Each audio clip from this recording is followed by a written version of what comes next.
بسم الله الرحمن الرحيم. الرحمن علم القرآن.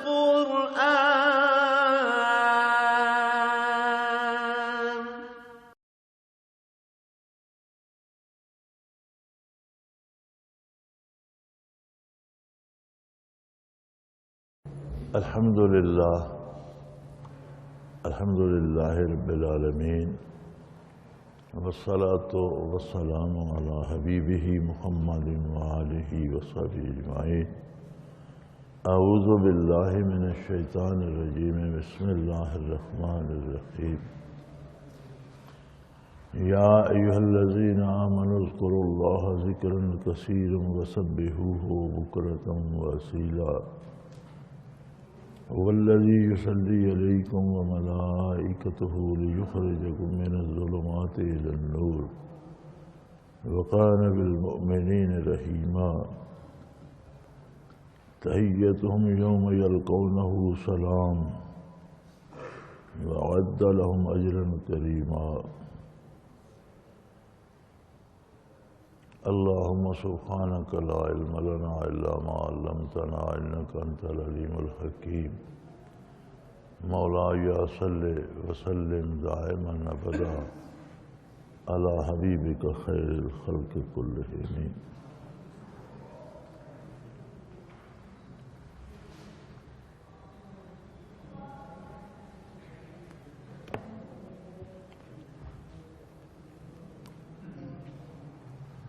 اللہ اللہ اللہ.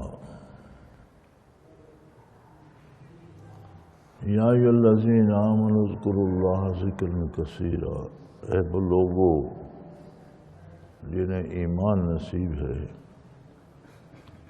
اللہ کا ذکر کثرت سے کرو.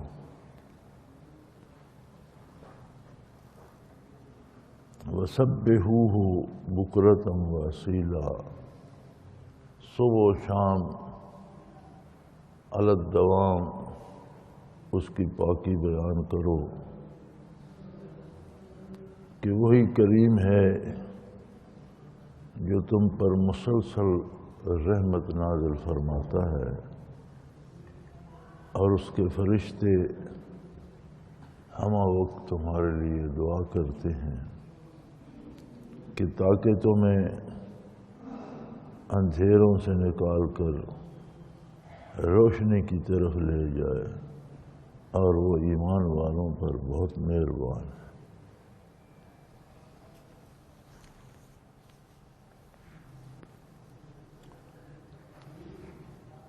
یا ایھا الذین آمنوا اذکروا اللہ ذکرا کثیرا. ذکر کثیر کی تاکید فرمائی گئی ہے، اور یہ ایک جگہ نہیں ہے، قرآن کریم میں متعدد جگہ یہ ارشاد موجود ہے کہ ذکر کثرت سے کیا جائے.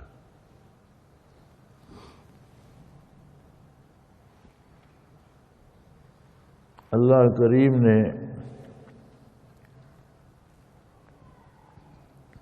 جتنی مخلوق پیدا فرمائی ہے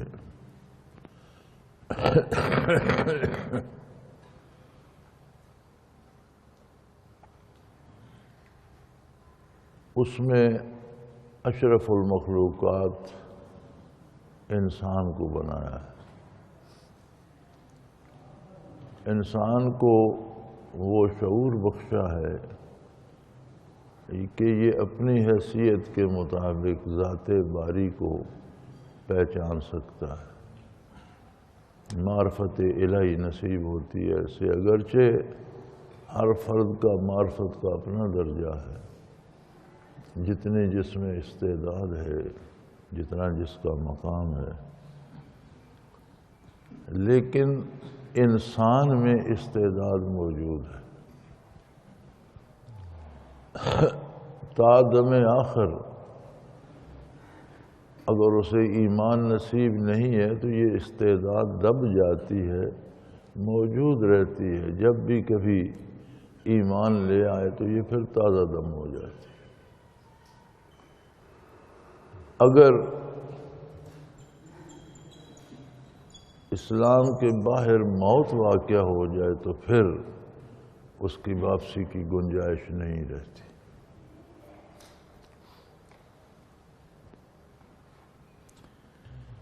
معارف القرآن میں مفتی محمد شفیع رحمۃ اللہ تعالی علیہ نے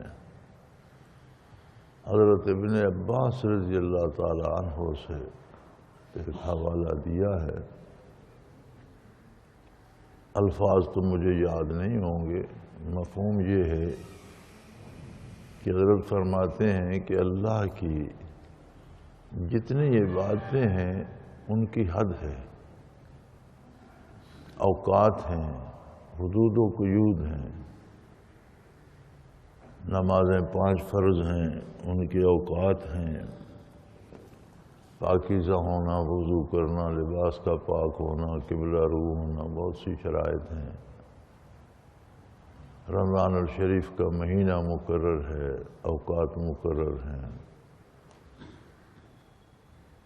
حج کے دن مقرر ہیں، مہینہ مقرر ہے، عبادت کے سارے طریقے معین ہیں، ضوابط و قواعد موجود ہیں۔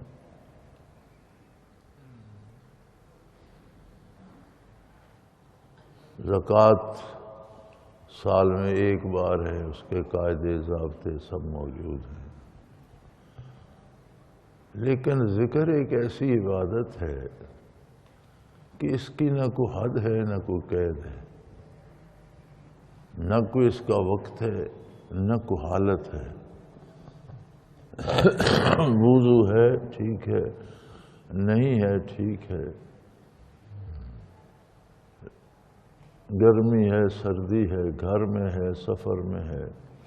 باقی عبادات ہیں، بندہ بیمار ہو جائے، بعض چیزیں ایسی ہیں جو معاف ہو جاتی ہیں، بعض عبادات ایسی ہیں جن میں کمی ہو جاتی ہے،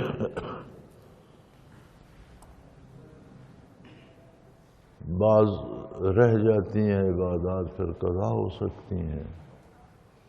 فرمایا اس میں کوئی گنجائش ہی نہیں ہے کہ رہ جائے یا اس کی قضا ہو، چونکہ اسے ہمہ وقت الگ دوام بغیر کسی قید کے، لباس ہے نہیں ہے، پاک ہے ناپاک ہے، وضو ہے نہیں ہے، کسی حال میں بھی ہو ذکر کثیر کرتا رہے، اس کی کوئی حد نہیں، اور اس کے لیے کوئی عذر بھی نہیں، جی پانی میسر نہیں تھا، وضو نہیں کر سکا، یا پتہ نہیں اور اس طرح کی چیزیں، کوئی عذر نہیں۔ ہر حال میں جہاں ہو، جس حال میں ہو، ذکر کرو۔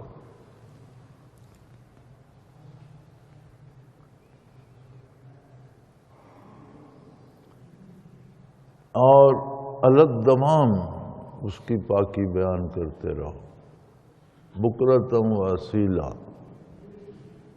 صبح و شام، یعنی الگ دمام، ہمہ وقت۔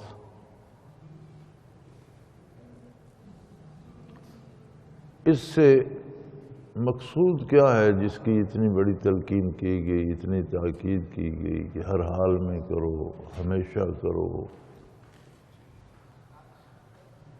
اذکار کی مختلف اقسام ہیں، عمل بھی ذکر ہے، ہر وہ عمل جو شریعت کے مطابق کیا جائے اس میں اللہ کی یاد موجود ہے، ایسا کیوں کر رہے ہو، ایسا اللہ کا حکم ہے۔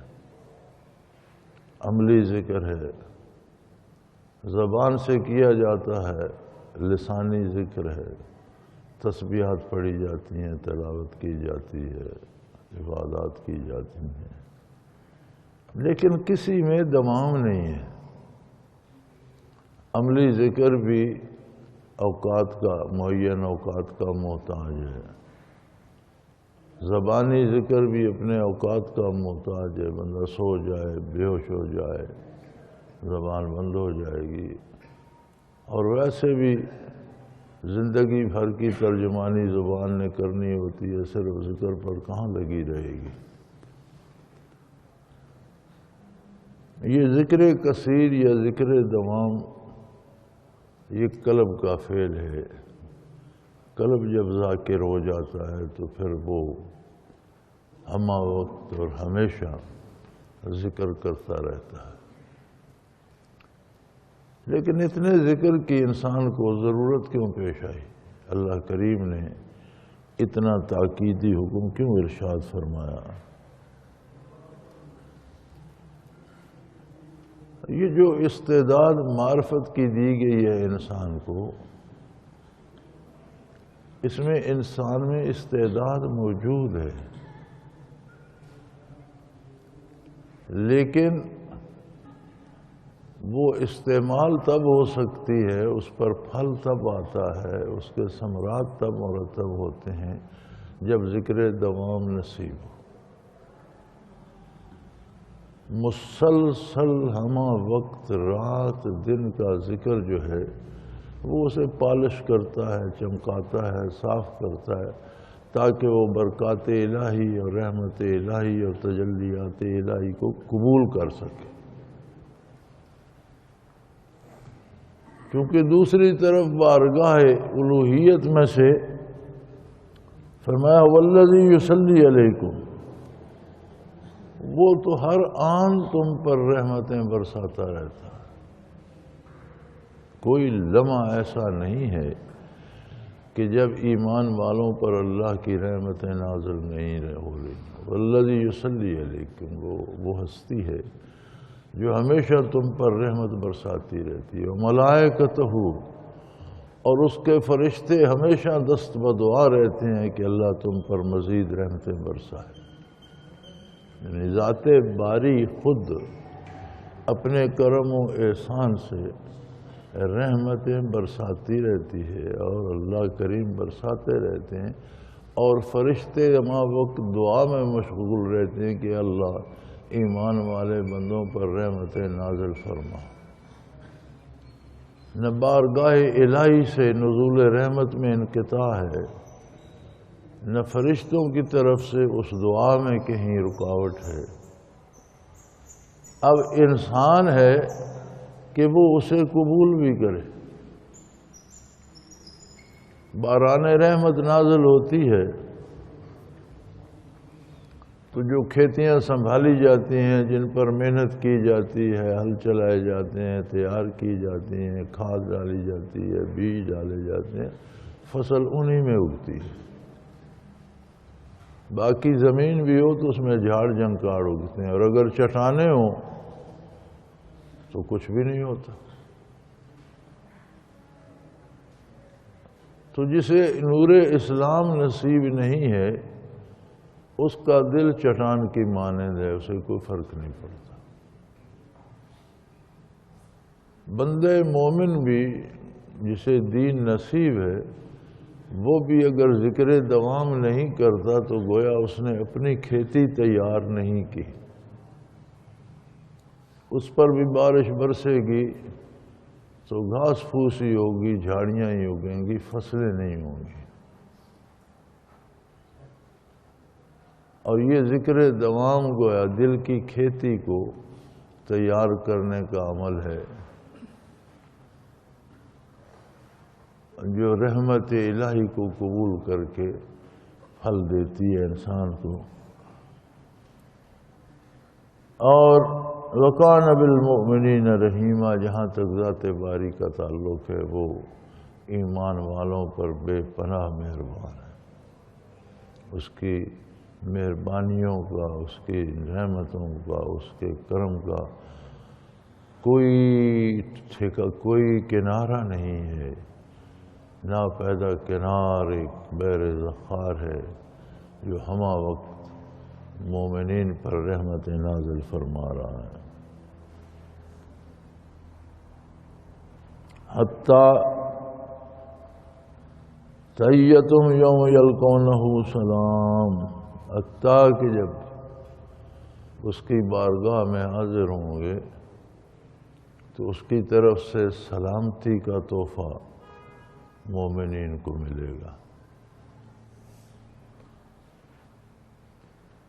اس مشکل گھڑی میں جب زندگی کے ایک ایک سانس کا حساب دینا ہوگا تو اہل ایمان جنہیں ذکر دوام نصیب ہے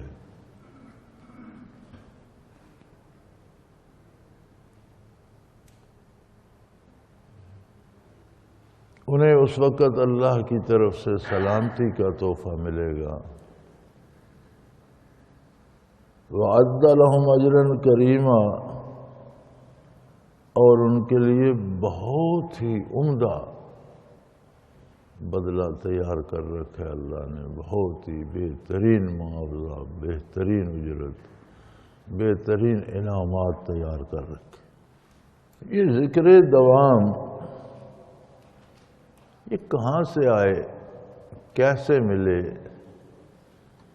کہاں سے حاصل کیا جائے؟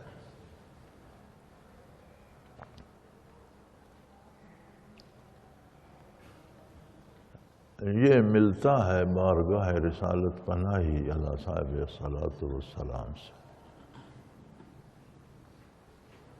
یہ مبارک انوارات، یہ روشنیاں، یہ نور سینہ اطہر رسول اللہ صلی اللہ علیہ وسلم سے نصیب ہوتا ہے۔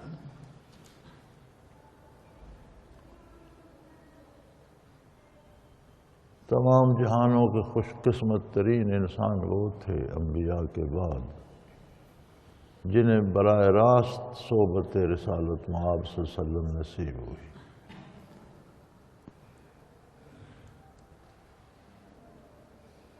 ویسے خوش نصیب لوگ تھے کہ اللہ کریم نے انہیں دین کی بنیاد بنا دیا۔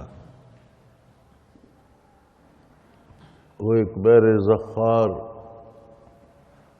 نا پیدا کنار سمندر جو سینہ اطہر سے جاری ہوا، اس سے پہلے سیراب ہونے والے لوگ صحابہ کرام تھے۔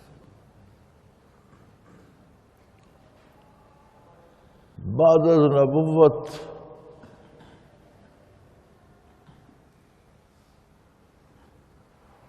جن مقامات اور جن اعلیٰ حالات کا ذکر کیا جاتا ہے ان میں پہلے اہل علم آتے ہیں،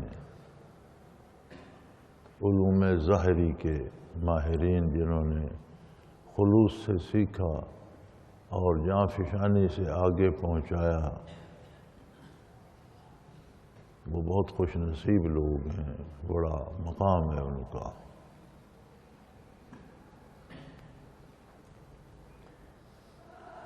لیکن اس میں یا ایھا الذین آمنوا میں سارے علماء حق بھی شامل ہیں، اعلیٰ درجے کے مومن ہیں وہ تو۔ اصل حصول انوارات کا ذریعہ جو ہے وہ ذکر دوام ہے۔ نبی کریم صلی اللہ علیہ وسلم سے کیسے حاصل ہوا؟ ایک نگاہ سے۔ ایمان لانے کے بعد کسی کو حضور کی ایک نگاہ نصیب ہو گئی یا اس کی نگاہ حضور اطہر صلی اللہ علیہ وسلم کے جسم اطہر پر پڑ گئی تو بھی وہی برکات اسے نصیب ہو گئی اور اسے ذکر دوام نصیب ہو گیا۔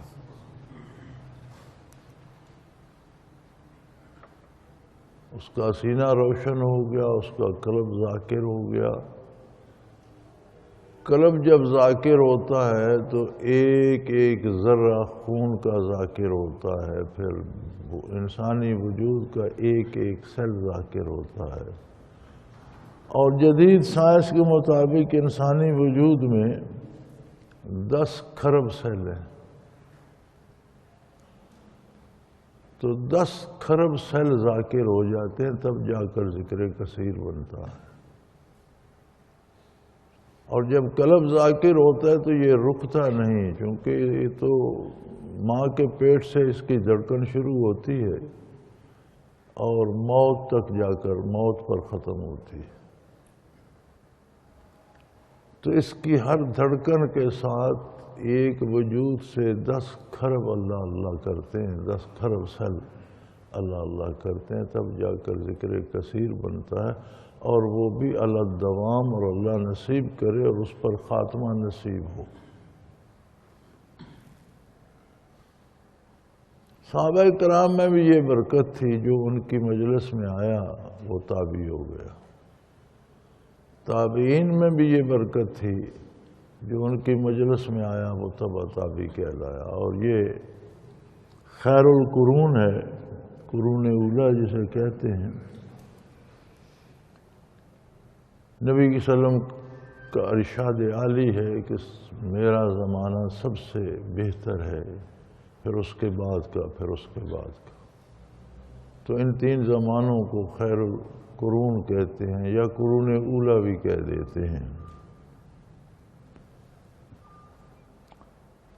ہماری آج کی نادانیاں اور بے خبریاں یہاں تک پہنچ چکی ہیں کہ اگلے دن ہمارے ٹیلی ویژن پر ہمارے ایک تجزیہ کار فرما رہے تھے کہ یہ مولوی جو ہیں یہ ہمیں قرون اولا کی طرف لے کر جانا چاہتے ہیں، ہم ادھر جانا نہیں چاہتے۔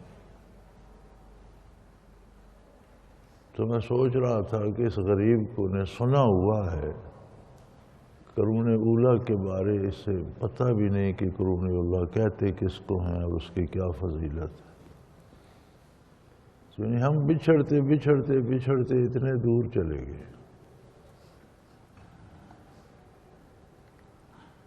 تبع تابعین کے بعد لوگوں نے محنت کی، اپنے سینوں کو، اپنے قلوب کو اس قابل بنایا کہ وہ پہلوں سے وہ انوارات و تجلیات اخذ کریں اور ذکر دوام حاصل کریں۔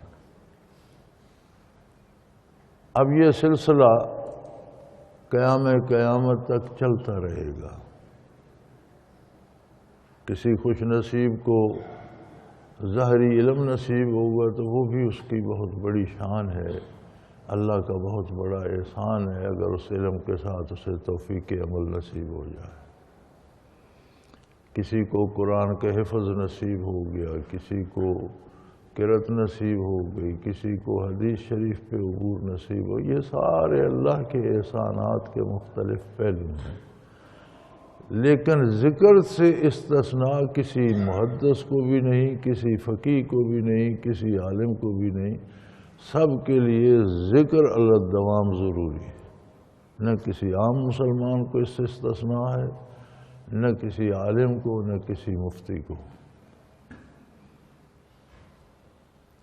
اس لیے کہ فرمایا قرآن نے اس کی وجہ بتائی ہے، علم بتائی ہے کہ اللہ کریم کی رحمت تو ہر آن برس رہی ہے ایمان والوں پر۔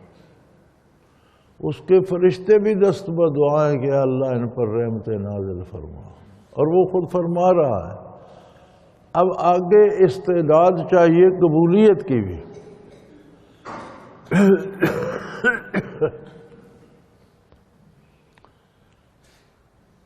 پانی جتنا برس رہا ہو اور اگر کسی کا برتن ہی الٹا ہو تو بہت برسے یا کم برسے اسے کیا فائدہ؟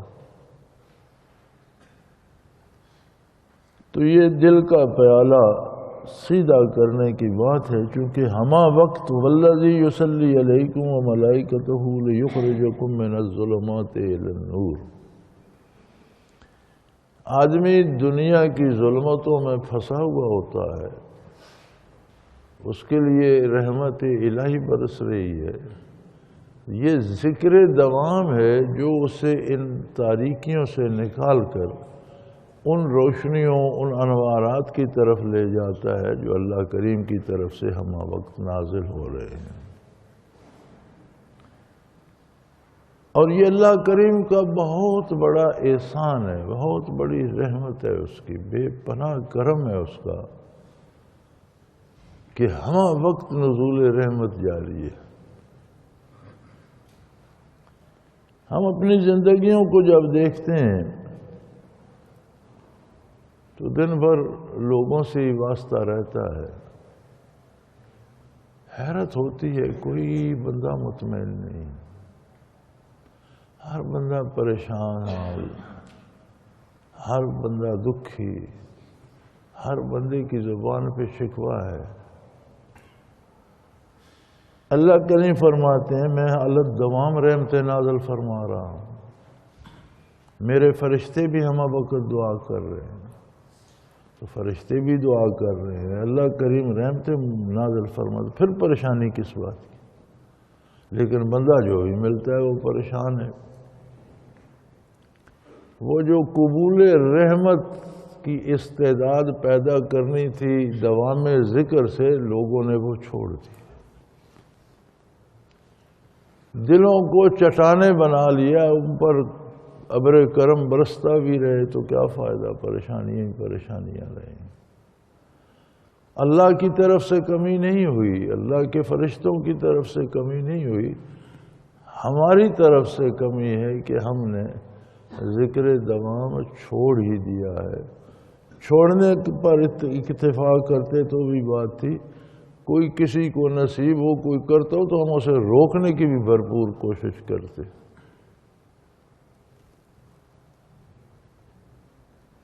حالانکہ اس کا انعام یہ ہے کہ جب برگاہ الہی میں حاضر ہوں گے تو انہیں اللہ کی طرف سے تحفتاً سلامتی پیش کی جائے گی، سلام پیش کیا جائے گا، اور ان کے لیے بہت بڑا، بہت خوبصورت، بہت مزیدار، بہت لذیذ اجراً کریمہ،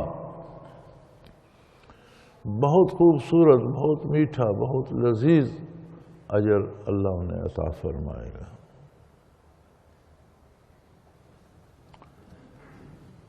اب رہی یہ بات کہ یہ ذکر دوام جس منبع سے آتا ہے وہ منبع وہ مرکزی نہ رہے تو یہ کہاں سے آئے گا؟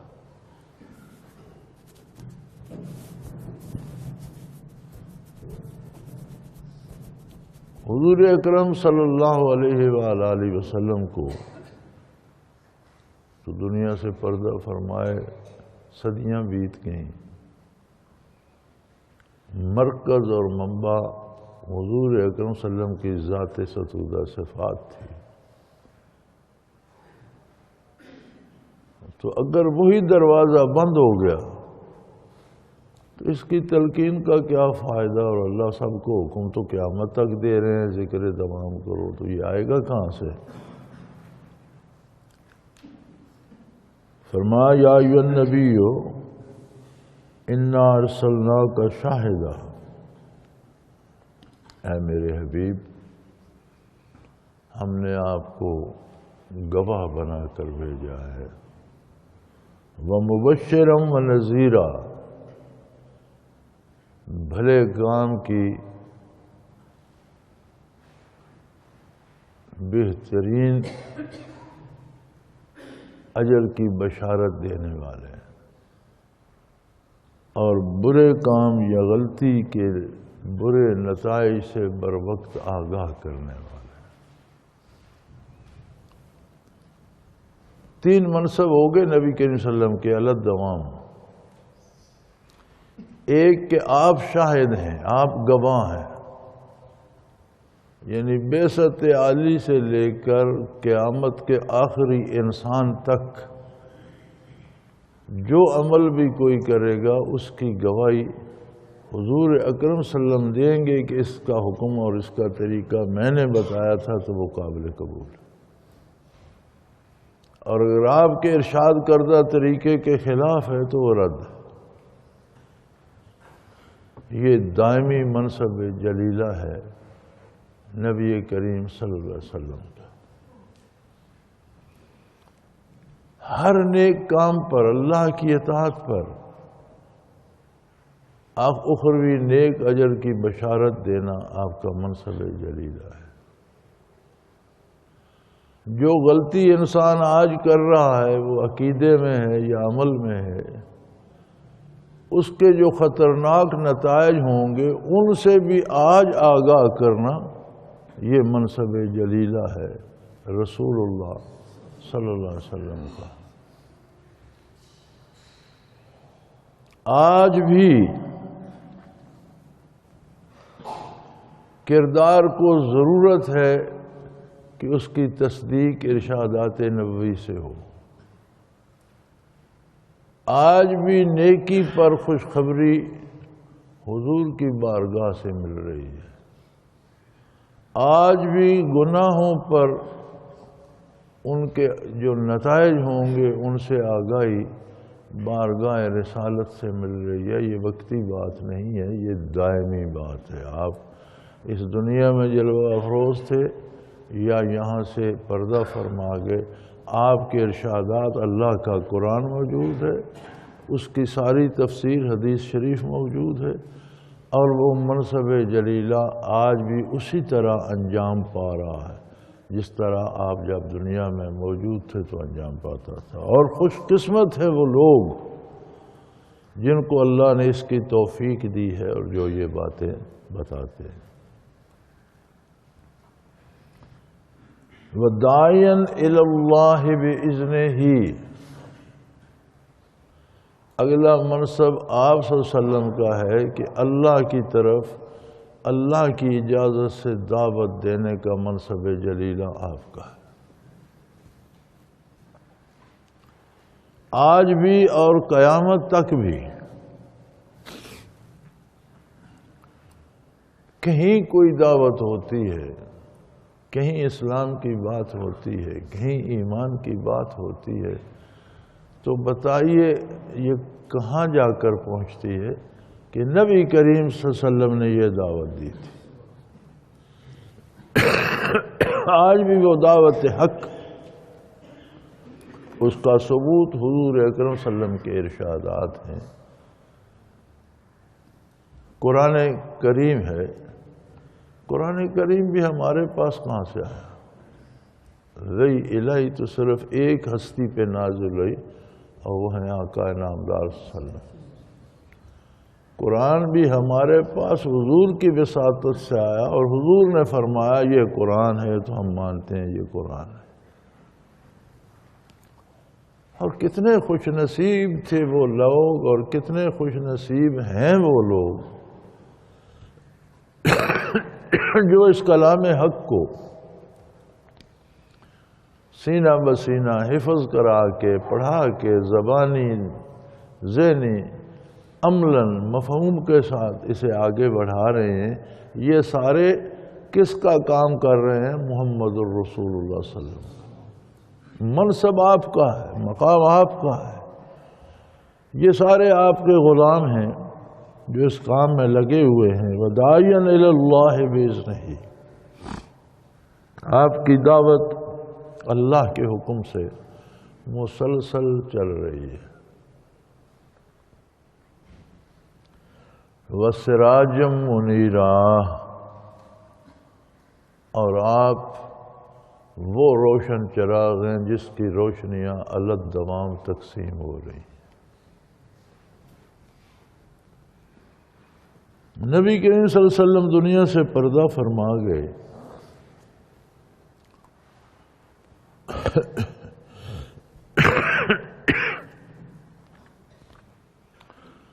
موت کیا ہے؟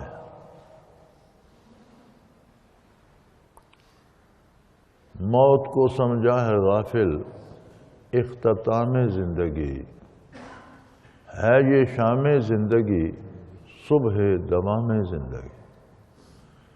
موت یہ ہے کہ یہ دنیا کی زندگی ختم ہو کر برزخ کی زندگی شروع ہو جاتی۔ جب تک اللہ چاہے گا رہے گی، برزخ بھی ختم ہو جائے گا، دنیا بھی ختم ہو جائے گی، اور زندگی اخروی اور آخرت کی شروع ہو جائے گی۔ گویا موت بھی زندگی کے اور مضبوط ہو جانے کا نام ہے۔ زندگی ختم نہیں ہوگی، اور مضبوط ہوگی۔ لیکن کیا سارے لوگوں کی زندگی ایسی ہوتی ہے؟ نہیں۔ اللہ کریم نے کچھ بندے ایسے بھی بتائے ہیں جن کے بارے اس نے حکم دیا ہے کہ انہیں مردہ نہ کہو۔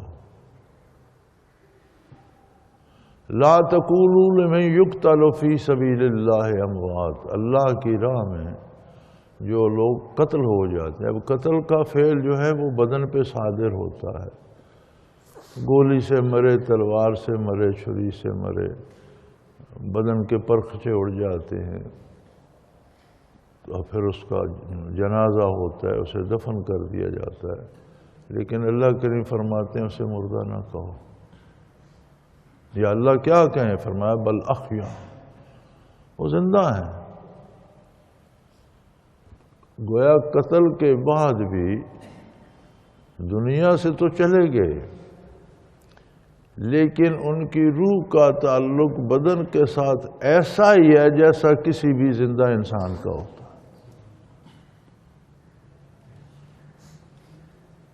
یہ تو شہداء ہیں۔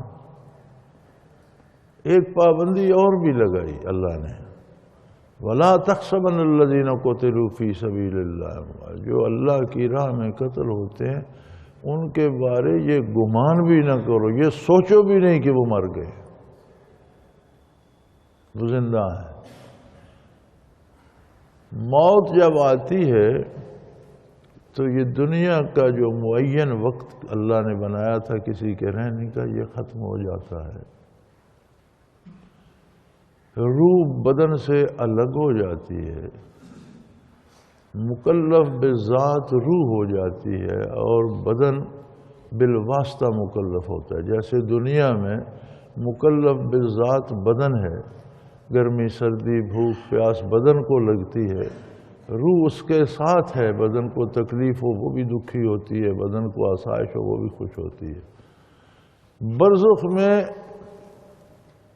مکلف بذات روح ہو جاتی ہے اور بدن بالواسطہ ہو جاتا ہے۔ برزخ کا عذاب ثواب جو آئے براہ راست روح پر آتا ہے، لیکن ہر ذرے بدن زمین میں جہاں بھی پھیل جائے روح کا تعلق اس سے رہتا ہے۔ اگر روح راحت میں ہے تو اس تک راحت پہنچتی ہے، اگر روح پر عذاب ہے تو اس تک ہر ذرے تک عذاب بھی پہنچتا ہے۔ یہ تو ایک عام انسان ہے۔ فرمایا شہید اس کی طرح نہیں ہے، شہید دنیا سے چلا جاتا ہے، دنیا کی زندگی ختم ہو گئی، زندگی برزخ کی شروع ہو گئی۔ اب بھوک پیاس گرمی سردی موسم برزخ کے ہوں گے، لیکن اس کی روح کا تعلق اس کے بدن سے ایسا ہی ہے جیسا دنیاوی زندگی میں تھا، اس لیے اسے مردہ نہ کہو۔ اس لیے تو صدیوں بعد بھی شہداء کے وجود نکلے تو تر و تازہ تھا۔ مجھے یاد ہے کہ 70 کی دہائی میں مسجد نبوی علیہ صاحب صلاۃ والسلام میں جو اضافہ ہوا، اس میں مختلف صحابہ کرام کی قبور نکلی، ان کے وجود ہے مبارک نکلے، صحیح سلامت تھے، جنت البقیع میں منتقل کر دی گئی۔ یہ تو 70 کی دہائی کی بات ہے، اور تاریخ میں بے شمار حوالے ملتے ہیں۔ تو گویا شہید کی روح اس کے بدن کے ساتھ اسی تعلق سے موجود ہے جو اس دنیا میں تھا۔ ہاں وہ ہے برزخ میں، اس کا کھانا پینا موسم سردی گرمی عیش آرام صحت بیماری سب برزخ کا ہے، لیکن اسے مردہ نہ کہو۔ اگر یہ منصب شہید کا ہے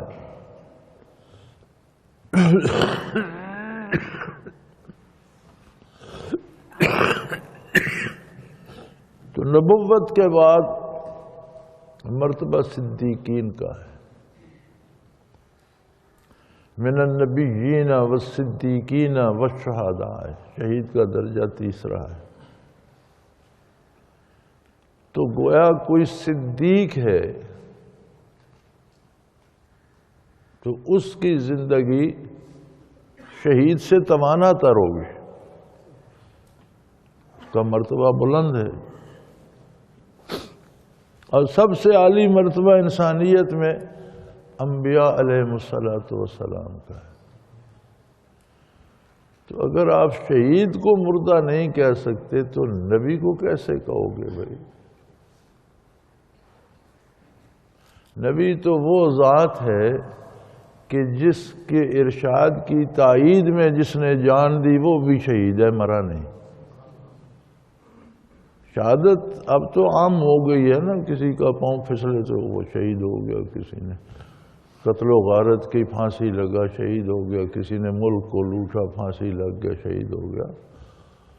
شہادت وہ ہے جو اللہ کے دین کے برحق ہونے پر جان قربان کر کے دی جائے، وہ شہید ہے۔ شہادت گواہی ہے، یعنی اس نے زندگی داؤ پہ لگا دی، موت قبول کر لی اور کہا یہ حق ہے، میں اس پہ قائم ہوں، وہ شہید ہے۔ ہر چور و چکا نہیں شہید۔ شہید کو مردہ نہیں کہہ سکتے تو صدیق تو اس سے اوپر کا درجہ ہے، صدیقین سے اوپر انبیاء علیہ السلام ہیں، تو آپ کسی نبی کو مردہ نہیں کہہ سکتے، یہ جائز نہیں ہے۔ وہ برزخ میں ہیں، اپنی قبور میں ہیں، لیکن زندہ ہیں اپنی حیات کے ساتھ، آکام برزخ کے ہیں، گرمی سردی موسم کھانا پینا سب برزخ کا ہے، اس دنیا میں چلے گئے۔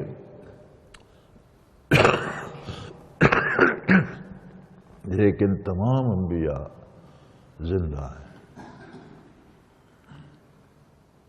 اب اس کے بعد سب سے اعلیٰ مقام انبیاء علیہ السلام میں آقا نامدار حضرت محمد الرسول اللہ صلی اللہ علیہ وسلم۔ آپ کا مقام کیا ہے؟ فرمایا انبیاء تشریف لائے اللہ کی طرف سے، اللہ کا پیغام لائے، کتابیں لائے، احکام لائے، علاقے متعین تھے، وقت متعین تھا، ایک جہاں تک جس قوم کی طرف آئے اس پر ان کا اتباع واجب تھا، وقت معین تھا، وقت گزر گیا، ان کی نبوت دنیا کے لیے ختم ہو گئی، نیا نبی آ گیا، نئی نبوت، نئی رسالت، نئی کتاب، سارے حق تھے، ہر نبی نے اسلام ہی پیش کیا، ہر نبی کے کلمے کی بنیاد لا الہ الا اللہ تھی، لیکن اپنے اپنے وقت میں گزرتے رہے۔ جب نبی کریم محمد الرسول اللہ صلی اللہ علیہ وسلم تشریف لائے تو ان کی نبوت ابد کے لیے، ہمیشہ کے لیے، ساری دنیا، ساری انسانیت کے لیے ہے، اور آپ کیا ہیں؟ سراجم منیرہ، روشنیاں بکھیرتا ہوا سورج۔ ایک شاعر نے کہا تھا نا، افلت شموس الاولین وشمسنا ابداً علی افق العلا لا تغربوا، کہ پہلوں کے سورج طلوع ہوئے، غروب بھی ہو گئے، لیکن ہمارا سورج طلوع ہوا اور پھر ابد الآباد افق علا پہ چمکتا رہے۔ قرآن کریم فرماتا ہے سراجم منیرہ، آپ کو آپ کی نبوت جاری و ساری ہے، آپ کی رسالت جاری و ساری ہے، آپ کی برکات جاری و ساری ہیں، آپ روشن چراغ ہیں جو روشنیاں بانٹ رہا ہے۔ اب یہ لوگوں کے ذمے ہے کہ وہ آپ کے قلب اثر کی روشنی وصول کرتے ہیں یا نہیں۔ آپ کی نبوت جاری و ساری ہے، ہمیشہ وہ نور بٹ رہے ہیں، بٹتے رہیں گے۔ یہ سوال کا جواب آ گیا کہ اب ہم روشنی کہاں سے لیں؟ اللہ کریم نے فرمایا یہ روشنی قیامت تک نہ کم ہوگی نہ بجھے گی، یہ اپنی اپنی ہمت ہے کہ کون کتنا کیا حاصل کرتا۔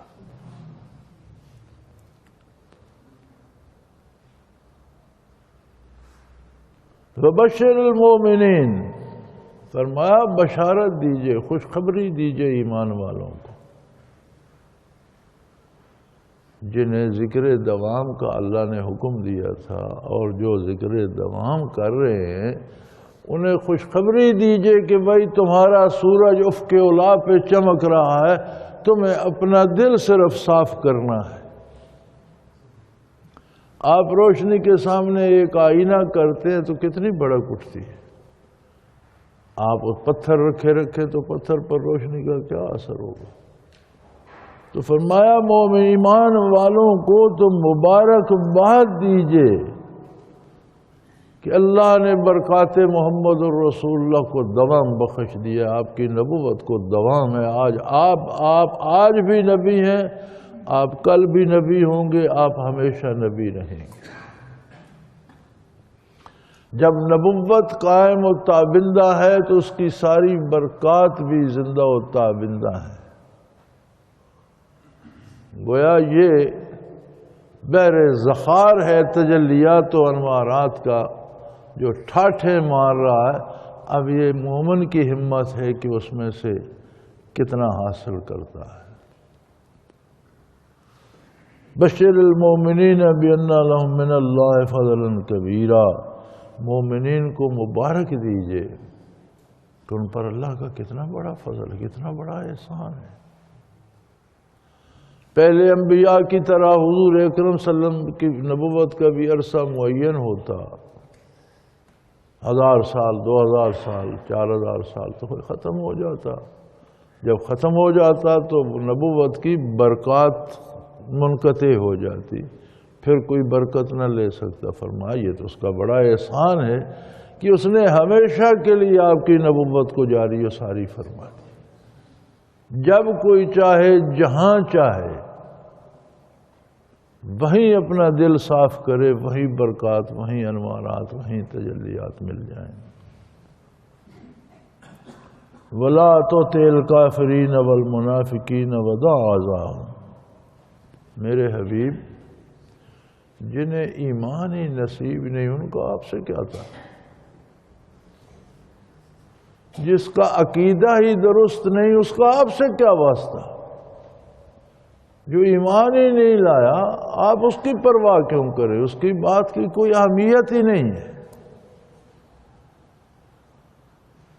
یا جس نے ظاہراً کلمہ پڑھ لیا لیکن اس کا دل مطمئن نہیں ہے، ایمان اس کا نہیں ہے، منافق ہے، بظاہر دنیا داری کے لیے کلمہ پڑھتا ہے، ایسے لوگوں سے آپ کا کوئی تعلق نہیں، ان کی بات کو کوئی اہمیت نہ دیجیے۔ وَلَا تُطِعِ الْكَافِرِينَ وَالْمُنَافِقِينَ، منافقوں اور کافروں کی بات کو رائی برابر اہمیت نہ دیجیے۔ وَدَعْ أَذَاهُمْ، مگر آپ کے لیے وہ پریشانیاں پیدا کرتے ہیں، آپ کو دکھ ہوتا ہے۔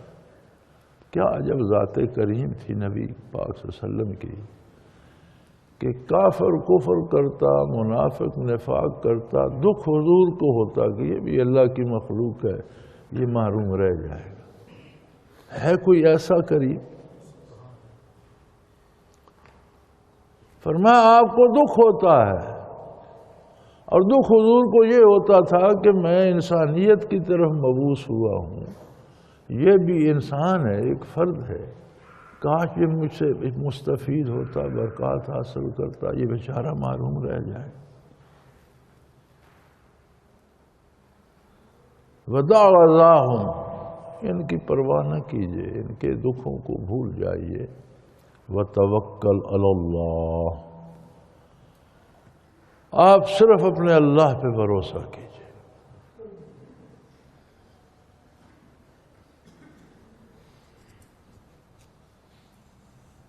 وَكَفَى بِاللَّهِ وَكِيلًا، ہر کام کو کرنے والا کارساز اللہ کافی ہے، کسی دوسرے کی ضرورت نہیں ہے، وہ خود کافی ہے۔ کائنات کے ہر ذرے کو سنبھالنا اس کا اپنا کام ہے۔ یہ توکل قرآن کریم حکم تو دیتا ہے، یہ کہاں سے ملے؟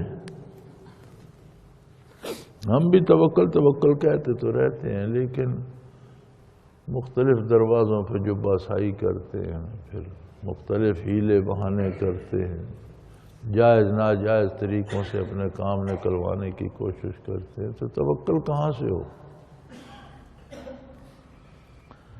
بات پھر وہیں لوٹ جاتی ہے، آپ بھروسہ کرنے کے لیے آپ جس ہستی کو جانتے ہیں اس پر بھروسہ کرتے ہیں۔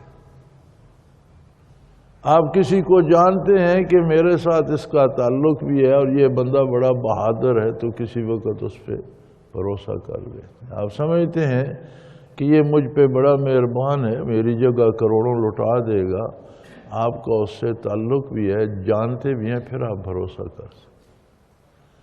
توکل علی اللہ کے لیے بھی اللہ کریم کو جاننا اور ماننا شرط ہے۔ جو جانتے ہیں وہ بھروسہ کر لیتے ہیں، اور جن کے پاس سنی سنائی بات ہے ان بیچاروں نے پھر کیا بھروسہ کرنا۔ ذاتی تعلق کسی سے ہو تو بھروسہ ہوتا ہے، سنی سنائی بات ہو فلاں بندہ بڑا امیر ہے، فلاں بندہ بڑا اچھا ہے، ٹھیک ہے اچھا ہوگا، جب ہم پہ مصیبت پڑے گی تو ہمیں تو اس پہ بھروسہ، ہم جانتے جو نہیں ہیں، ہوگا امیر ہوگا طاقتور ہوگا اچھا ہوگا۔ اس لیے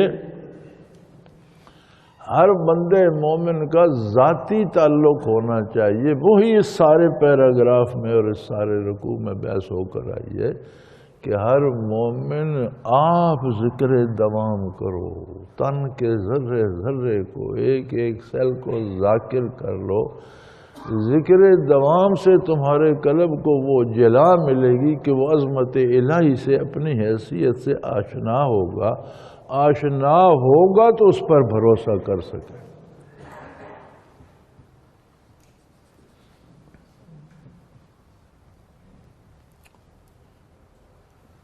یا ایھا الذین آمنوا اذا نکحتم المؤمنات ثم طلقتموهن من قبل ان تمسوهن فما لكم عليهن من عدة تعتدونها فمتعوهن وسرعوهن سراحا جمیلا۔ فرمایا باقی اپنی ساری زندگی میں تم سب سے بڑا کام نکاح ہے۔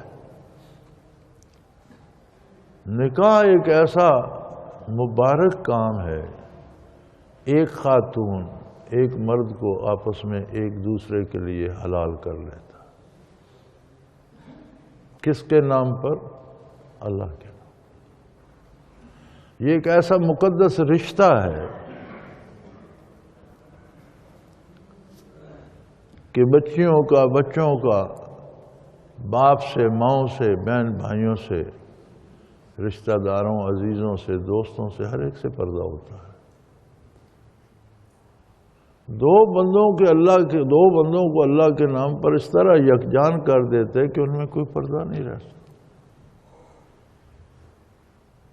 دو ایک ہو جاتے ہیں، کوئی دوئی نہیں رہتی۔ اگرچہ ہمارے زمانے میں تو یہ اب بدل گیا ہے، نکاح کا مطلب تو یہ تھا کہ دو بندے ایک ہو جائیں اور مل کر ایک نئے خاندان کی بنیاد رکھیں، زندگی کی گاڑی کو آگے چلائیں، معاشرے کو بہتر انسان دیں۔ اب ہمارا رواج تو یہ ہو گیا کہ جب تک شادی نہیں ہوتی تو رشتہ لینے والے منتیں کرتے رہتے ہیں، جو شادی ہو جاتی ہے تو پھر دینے والے پیٹتے پھرتے ہوتے ہیں۔ ایک دوسرے کو سیدھنا ہوتا ہے کہ یہ میں اسے سید کے رکھوں گا، ویسے اللہ کے فرماتے نہیں ہیں۔ یہ بڑا خوبصورت رشتہ ہے، بڑا خوبصورت تعلق ہے جو اللہ کے نام پر جائز اور حلال طریقے سے اللہ نے تم پر قائم کر دیا، اور نیک اولاد ہوتی ہے تو ساتھ ثواب بھی ہوتا ہے، عبادت بھی ہوتی ہے۔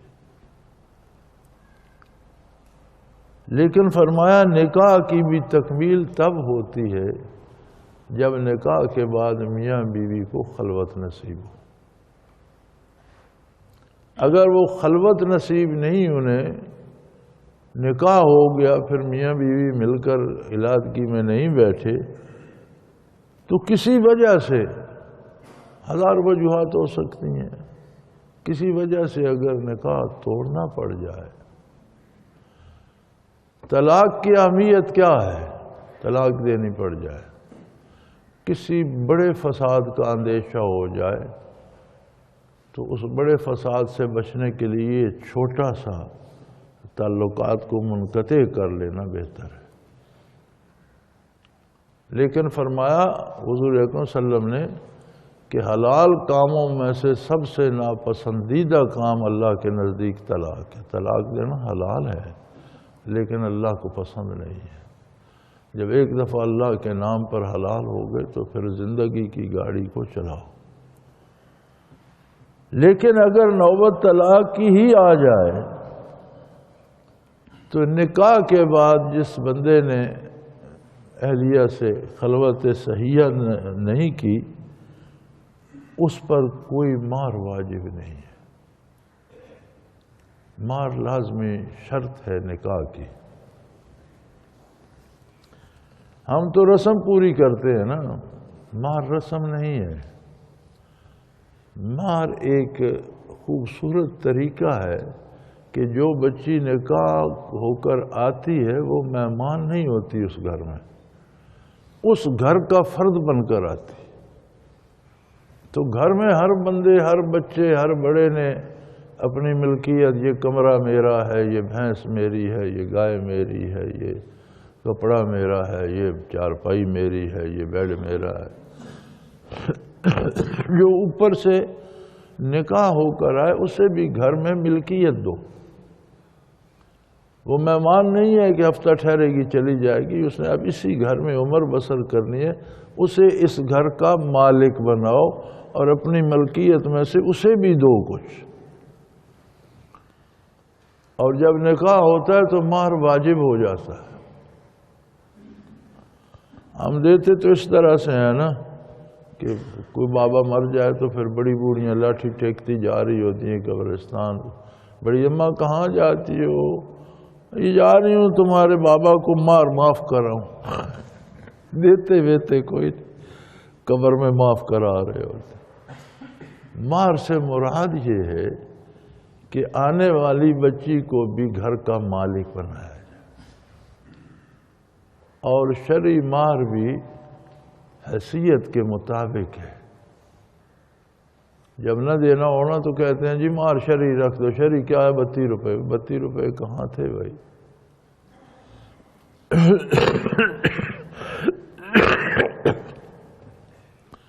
مہر شرعی یہ ہے کہ جس جوڑے کا نکاح ہو رہا ہے وہ مرد جس استطاعت رکھتا ہے اپنی حیثیت کے مطابق مہر دے اور اس مہر کا مالک بنا دے اس خاتون کو جس کا ہے.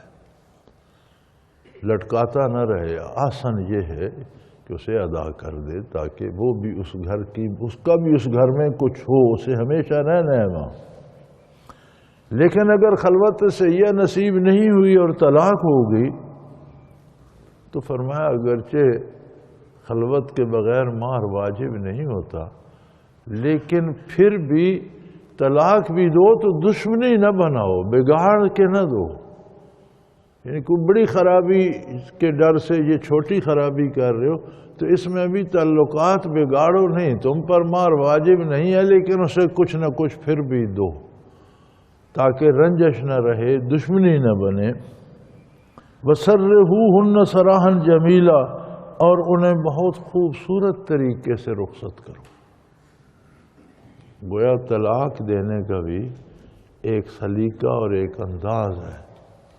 یہ طریقہ نہیں ہے کہ جب آپ کو غصہ آ گیا آپ نے طلاق طلاق طلاق کہہ کر پٹک دیا. نہیں، یہ طلاق ہو جائے گی لیکن یہ طریقہ غیر پسندیدہ ہے، مکروہ ہے، اچھا نہیں ہے. طلاق دینے کا بھی ایک سلیقہ ہے اور وہ یہ ہے کہ مزید فساد نہ بڑھے، علادگی ہو جائے.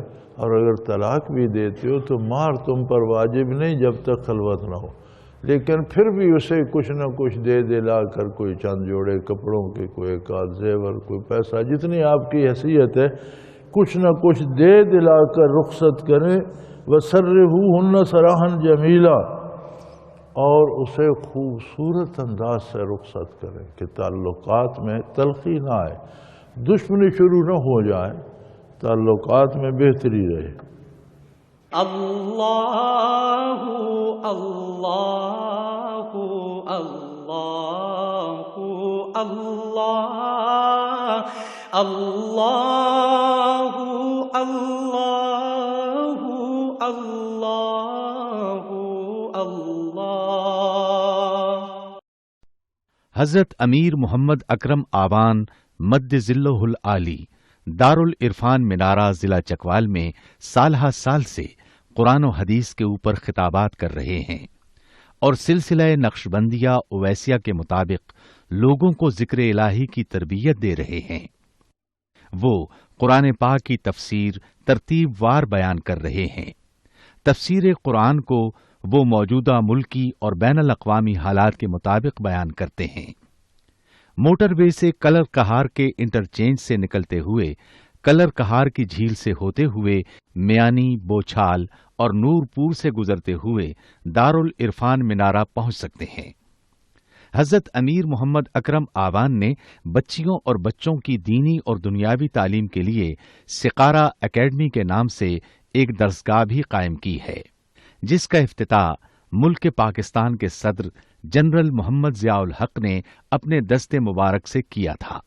وہ تمام احباب جو اسلام کی طلب رکھتے ہیں، ان سے گزارش ہے کہ دارالعرفان منارہ ضلع چکوال میں امیر محمد اکرم آوان صاحب کے خطابات سے مستفید ہوں۔ وہ ہر جمعے کو نماز سے پہلے بیان فرماتے ہیں۔ ہر ماہ کی پہلی اتوار کو ماہانہ اجتماع ہوتا ہے، جس میں آپ خصوصی خطاب فرماتے ہیں، اور پاکستان کے چاروں صوبوں سے احباب اس اجتماع میں شرکت کرتے ہیں۔ اس کے علاوہ یہاں سال میں 2 مرکزی اجتماعات بھی ہوتے ہیں، ایک رمضان المبارک میں اعتکاف کا اجتماع اور دوسرا جولائی اور اگست میں 40 دن کا اجتماع ہوتا ہے، جس میں روحانی تربیت کی جاتی ہے۔ اپنا خون سیماب دے کر اتنا ہم کر جائیں گے، نام آقا کا چمن میں پھر رقم کر جائیں گے۔